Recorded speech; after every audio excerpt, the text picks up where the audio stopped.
number problems and reasoning. In this chapter, we will be looking at the number of ways something can happen, or the number of possible outcomes in a given situation. This area of mathematics is often referred to as combinatorics. I have Australian friends who refer to it as counting techniques, which is quite a nice description. Let's consider a very simple example. Suppose that I have a combination lock that has 3 tumblers. Each has the option A, B, C, and D. So it looks something like this. So this is the part of our combination lock where we see the combination. ABD, as shown, might be the unlock code. Suppose we have the situation where we could use any of the 4 letters in any of the 3 positions. How many unlock codes could we have? Well, let's consider this being the window. There are 4 choices of the first letter, A, B, C, or D.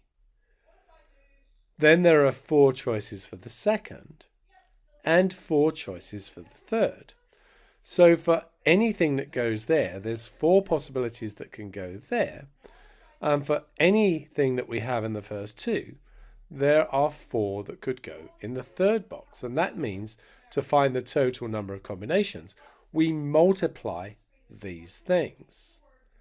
So 4 times 4 times 4 gives us 64. So there are 64 possible unlock codes in this situation. Suppose instead that we had to use a different letter in each box. Therefore, if we've used A in the first box, we can't use A in the second box. In this situation, we have 4 choices for the first box, A, B, C, or D, but then whichever one we choose, we can't have in the second box, leaving us with 3 choices for that second box.